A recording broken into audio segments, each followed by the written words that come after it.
कहानी की शुरुआत होती है उस जमाने में जब चाइना का कुछ हिस्सा जापान के कब्जे में था। तब एक दिन चेन नाम का एक नौजवान लड़का अपने पुराने स्कूल जिंगवो में आया, जहाँ उसने डोजो युद्ध कला की ट्रेनिंग ली थी। लेकिन वहां पहुंचते ही उसके होश उड़ गए जब उसने देखा कि स्कूल का रसोइया टियान हेडमास्टर की मौत का गम मना रहा था। टियान ने चेन को बताया कि स्कूल के बाकी लोग हेडमास्टर के शरीर को दफनाने कब्रिस्तान गए हैं। ये देखकर चेन तुरंत कब्रिस्तान पहुंचा और वहां अपने प्यारे गुरु को दफन होते देखकर उसका दिल चकनाचूर हो गया। वो दुखी होकर उसकी कब्र पर लेट गया और फूट फूट कर रोने लगा। तब बाकी लड़कों ने बड़ी मुश्किल से उसे उठाकर हिम्मत दी। इसके 2 दिन बाद हम देखते हैं कि चेन अपने गुरु की तस्वीर के सामने बैठा ये सोच रहा था कि आखिर उनकी मौत हुई कैसे। तभी उसकी होने वाली पत्नी युआन उसके लिए खाना लेकर आई, लेकिन चेन ने कुछ भी खाने से इनकार कर दिया। इसके बाद फैन, जो कि जिंगवो स्कूल का हेड था, वो अपने साथियों के साथ आया और चेन को समझाया कि भाई दुखी तो हम भी हैं, लेकिन खाना छोड़ने से कोई फायदा नहीं होगा।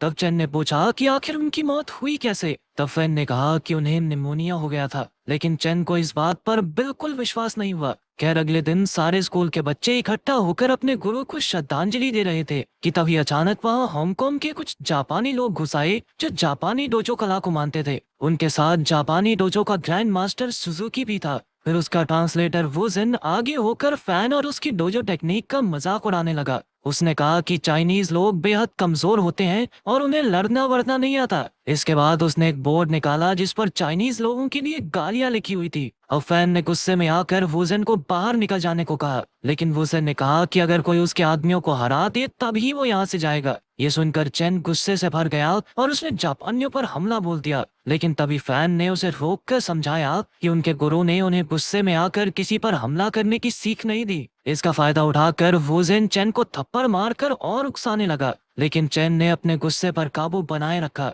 आखिरकार वुजिन और उसके आदमियों ने उन्हें शहर से बाहर निकालने की धमकी दी और पूरे ताव में वहां से चले गए। फिर अगले दिन चेन वही बोर्ड लेकर उनके डोजो स्कूल में पहुंच गया। उसने देखा कि वहां मौजूद सभी लोग लड़ने का अभ्यास कर रहे थे और फिर उसने उन सबको एक साथ मुकाबले की चुनौती दे दी। ये सुनकर वहां का टीचर योशिदा चेन पर जोर जोर से हंसने लगा और उसने एक लड़के को चेन का मुकाबला करने भेजा, मगर चेन ने बड़ी आसानी से उसकी हड्डी पसली एक कर दी। फिर योशिदा के काफी लड़कों ने एक साथ उस पर हमला कर दिया, पर चेन ने अपनी धुआंधार कलाबाजी और ताकत से सबको धूल चटा दी। सबके हारने के बाद योशिदा खुद चेन का सामना करने आया, पर चेन ने उसे भी कुछ ही फटकों में नानी याद दिला दी। आखिरकार चेन ने गालियों वाला कागज फाड़कर जबरदस्ती उन लड़कों को खिलाया और अपने गुरु की बेइज्जती का बदला लिया। कुछ देर बाद हम देखते हैं कि वुजिन और योशिदा सुजुकी को बता रहे थे कि कैसे चेन ने अकेले ही सभी लड़कों को हरा दिया। ये सुनकर सुजुकी गुस्से से भर गया और उसने योशिदा और उसके साथियों को जिंगवो स्कूल को तबाह करने का हुक्म दिया। उधर चेन एक पार्क में घूमने आया तो वहां के गार्ड ने उसे अंदर जाने से रोककर उसे एक बोर्ड दिखाया जिस पर लिखा था कि कुत्तों और चाइनीज लोगों का आना मना है। चेन को अपने ही देश में यह फालतू की चीजें बिल्कुल गवारा नहीं थी, पर कुछ ही देर में जापानी लोग उसे बेइज्जत करने लगे कि अगर वो कुत्ते की तरह भौंकेगा तभी उसे अंदर जाने की इजाजत मिलेगी। ये सब सुनकर चेन गुस्से से तिलमिला उठा और उसने जापानी लड़कों पर हमला करके वो नोटिस बोर्ड भी तोड़ दिया। तभी गार्ड ने सीटी मारकर और गार्ड्स को बुला लिया, लेकिन तब तक वहां खड़ी भीड़ ने चेन को बचाकर भगा दिया। उधर योशिदा, वुजिन और उसके साथी जिंगवो स्कूल में आ पहुंचे और उन्होंने तुरंत वहां मौजूद सभी लड़कों पर हमला बोल दिया। फैन ने उन्हें रोकने की कोशिश की, लेकिन उन्होंने उसकी एक न सुनी और पूरे स्कूल को तहस नहस करने में जुट गए। जैसे ही योशिदा उनके गुरु की तस्वीर फाड़ने वाला था तो अचानक शू नाम का एक लड़का आगे आया और तस्वीर को बचाने के चक्कर में खुद मार खाने लगा। अंत में वुजिन ने अपने साथियों के साथ फैन और जिंगवो के बाकी लड़कों को धमकी दी कि अगर उन्होंने 3 दिन के अंदर चेन को उनके हवाले नहीं किया तो अंजाम बहुत बुरा होगा। उनके जाने के बाद जब चेन स्कूल में आया तो वहाँ की हालत देखकर उसके होश उड़ गए। तभी फैन उस पर चिल्लाने लगा क्योंकि ये सब चेन की वजह से ही हुआ था। उसने चेन को शंघाई से निकल जाने को कहा, नहीं तो सुजुकी के आदमी उसे मार डालेंगे। ये सुनकर चेन अंदर से टूट गया और उसने वहां से जाने का फैसला कर लिया। फिर जब रात को वो अकेला बैठा था तो युआन ने उसके पास आकर उसे आराम करने को कहा, मगर चेन ने कहा कि उसे नींद नहीं आ रही और फिर उसने युआन से अपने प्यार का इजहार किया, पर युआन बिना कुछ कहे सोने चली गई। तभी अचानक चेन को बिल्डिंग की दूसरी तरफ से कुछ आवाजें सुनाई दी तो वो उस आवाज का पीछा करने लगा। पर फिर उसने जो सुना उससे चेन के पैरों तले जमीन खिसक गई। उसने सुना कि टियान स्कूल के गार्ड फेंग्यूशी को बता रहा था कि कैसे उसने गुरु के खाने में जहर मिलाकर उसे मार डाला। यह सुनते ही चेन गुस्से से इतना भर गया कि उसने उन दोनों पर हमला करके उन्हें मार डाला। चेन ने उन्हें इतनी बुरी तरह मारा कि उनकी शक्लें तक पहचान में नहीं आ रही थी। अगली सुबह फैन को चेन का एक खत मिला जिसमें लिखा था कि वो गुरु के कातिलों को मारकर उनकी मौत का बदला लेने जा रहा है। तभी फैन हॉल में गया तो लड़कों ने उसे खबर दी कि टियान और फेंग्यूशी की लाशें पास के खंबे पर लटकी मिली हैं। फैन समझ गया कि चेन ने ही उन्हें मारा है और अब वो अब भी इसी शहर में है। तब फैन ने सभी लड़कों को चेन को ढूंढने का हुक्म दिया। उधर चेन गुरु की कब्र के पास बैठा मांस खा रहा था कि अचानक से युआन उसे ढूंढती हुई वहां आई। उसने चेन से पूछा कि आखिर वो आगे करने क्या वाला है, पर चेन ने उसे कुछ नहीं बताया और कहा कि वो युआन को इस सब में शामिल नहीं करना चाहता। खैर फिर वो दोनों अपने बचपन के दिन याद करने लगे और उन दोनों ने अपनी पूरी जिंदगी एक साथ बिताने की कस्में खाई। अगले दिन वुजन और योशिदा सुजुकी के पास पहुंचे और उसे खबर दी कि टियान और फेंग्यूशी की मौत हो गई है। तब ये खुलासा होता है कि टियान और फेंग्यूशी असल में सुजुकी के ही आदमी थे। सुजुकी ने गुस्से में आकर जिंगबो स्कूल पर फिर से हमला करने को कहा,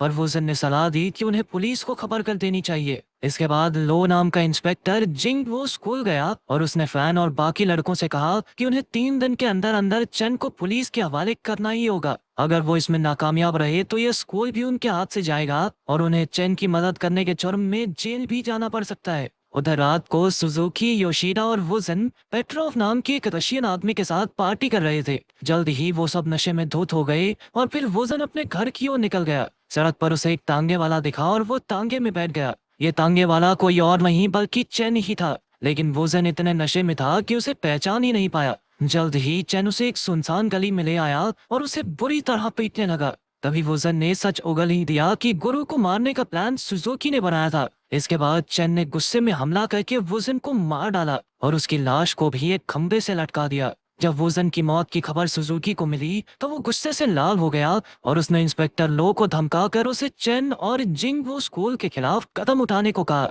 सुजुकी ने कहा कि अगर लो ये काम ढंग से नहीं कर सकता तो उसकी वर्दी खिंचवाने में उसे देर नहीं लगेगी। फिर लो के जाने के बाद योशिदा ने सुजुकी को सलाह दी कि उन्हें जिंगबो पर हमला करके वहां के सभी बच्चों को मारकर अपना बदला ले लेना चाहिए। इस पर सुजुकी भी राजी हो गया और उसने अपने आदमियों को जिंगबो स्कूल की ओर भेज दिया। उधर लो जिंगबो स्कूल पहुंचा और उसने फैन से कहा कि चेन को पुलिस के हवाले कर दो वरना अंजाम अच्छा नहीं होगा। फैन ने कहा कि उन्हें चेन के बारे में कोई जानकारी नहीं है, पर वो उसे ढूंढने की कोशिश में जरूर लगे हुए हैं। ये सुनकर लो ने उन्हें एक आखिरी दिन की मोहलत दी। वहीं युआन सीढ़ियों पर खड़ी ये सब देख रही थी। उसे एहसास हुआ कि मामला हाथ से निकल रहा है, इसीलिए उसने फैन से बात करके उसे बताया कि वो चेन का पता जानती है। रात को फैन, युआन और बाकी लड़के गुरु की कब्र पर चेन को ढूंढने आए, पर चेन तो हांगकांग स्कूल में मौजूद था। वहां वो योशिदा के लड़कों को पीटने लगा और जल्द ही योशिदा अपनी तलवार लेकर उसके सामने आ गया। तब चेन ने अपनी ननचक्स निकाली और उसके एक वार से योशिदा की तलवार ही तोड़ डाली। फिर उसने इसी तलवार से हमला करके योशिदा को मौत के घाट उतार दिया।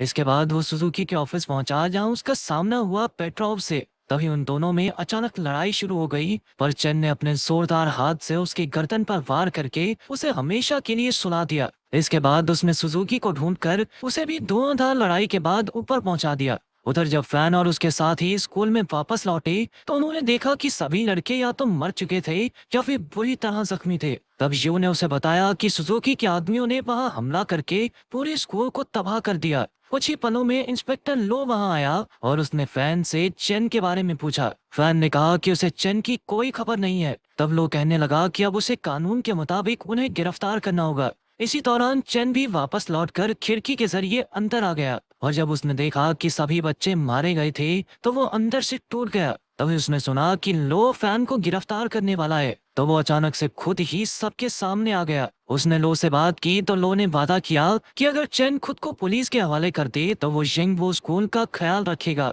ये सुनकर चेन गिरफ्तारी के लिए राजी हो गया और स्कूल के बाहर आ गया। जब वो स्कूल से निकल रहा था तो उसने देखा कि दरवाजे पर कई जापानी फौजी उस पर बंदूकें ताने खड़े थे। ये देखकर चेन को बहुत गुस्सा आया और वो उन पर हमला करने दौड़ा। तभी सब कुछ जाम हो जाता है और हमें गोलियों की आवाजें सुनाई दी, जिसका मतलब ये था कि चेन ने अपने गुरु की मौत का बदला लेने और जिंगबो स्कूल को बचाने के लिए अपनी जान की कुर्बानी दे दी। अगर वीडियो पसंद आई तो लाइक कर देना, चैनल को सब्सक्राइब कर देना। मिलते हैं अगली वीडियो में।